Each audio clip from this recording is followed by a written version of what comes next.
Mtu wa Mungu, Bwana Yesu asifiwe sana, na kusalimu kwa jina la Yesu na kukaribisha mtu wa Mungu tujifunze kwa pamoja, tuangalie kwa uthibitisho wa Biblia kwamba nyuma ya mafanikio ya mtu yeyote yule kuna spiriti nyuma yake ambayo inamsaidia, ambapo inawezekana kati ya hizo mbili kwamba ni spiriti ya giza au spiriti ya nuru. Yaani ni ulimwengu wa giza ambao unamfanikisha au ulimwengu wa nuru unaomfanikisha. Bwana Yesu asifiwe sana. Nyuma ya kila mafanikio kuna siri ambayo inasaidia hayo mafanikio yaweze kuonekana na kudumu. Kama ambavyo tunaona wazi, kwa Biblia inasema wazi kwamba mafanikio huanzia rohoni.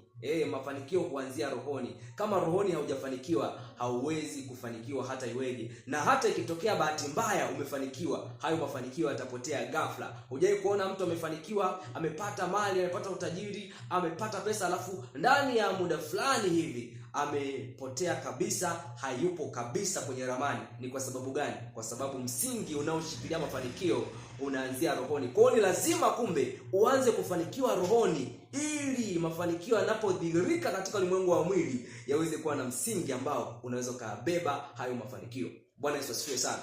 Kwa hiyo ndio maana utaona kuna watu wanaenda kwa waganga wa kienyeji, watu wanatoa kafara. Bwana Yesu asifiwe sana. Tukiangalia katika kitabu cha Zakaria sura ya 4 mstari wa 6, neno la Mungu linasema kwamba akajibu akaniambia akisema, hili ndilo neno la Bwana kwa Zerubabeli kusema, si kwa uwezo wala si kwa nguvu, bali ni kwa roho yangu, asema Bwana wa majeshi. Bwana Yesu asifiwe sana. Bali ni kwa roho. Bwana Yesu asifiwe sana. Hii hapa ni kwa watu wa Mungu.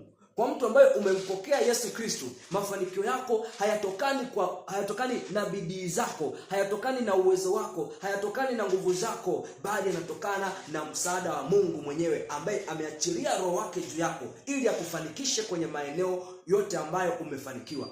Maana yake usijisifu wala usijitukuze, bali mshukuru Mungu kwa sababu yeye ndiye aliyekufanikisha. Utaangalia utaona kwamba wako mashujaa wengi, wenye nguvu wengi sana, lakini wameanguka chini.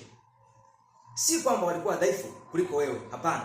Walikuwa na nguvu wengine kuliko wewe, lakini wameanguka. Wengine walikuwa na akili kuliko wewe darasani, wapi, maeneo mbalimbali, lakini bado wamefeli.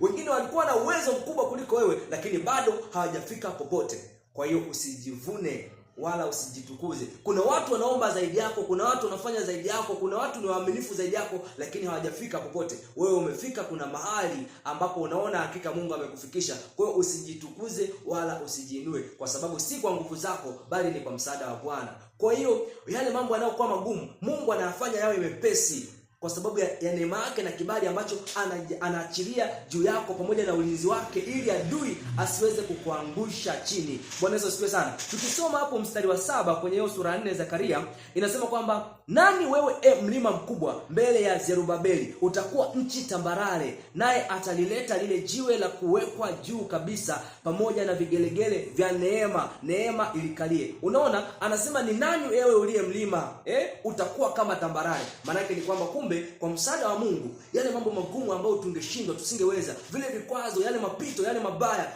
kule kusalitiwa, kuumizwa, kule kukataliwa, kule kutengwa, katika hali za upweke, katika hali za umasikini, za kutokuwa na kitu, za kutokuwa na fedha, hali zile ambazo tulitamani tujiue, tulitamani tukate tamaa, ni Roho wa Bwana ambaye alitusaidia.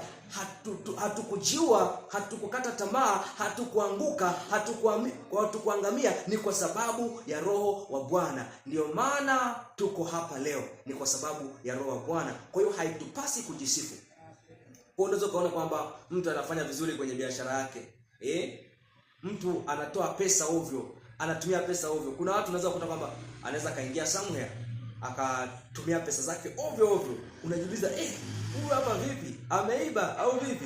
Wengine ni kweli wanaweza kuwa ni mafisadi, wengine wanaweza kuwa ni wahujumu uchumi, lakini wengine wanajua pesa zao wanapozitoa sio kwenye biashara. Tayari kuna maagano ambao walishatengeneza huko makwao, huko kuzimu, ambayo yani wao hata watumie pesa kiasi gani, wanajua kwamba pesa zinaendelea kuingia tu.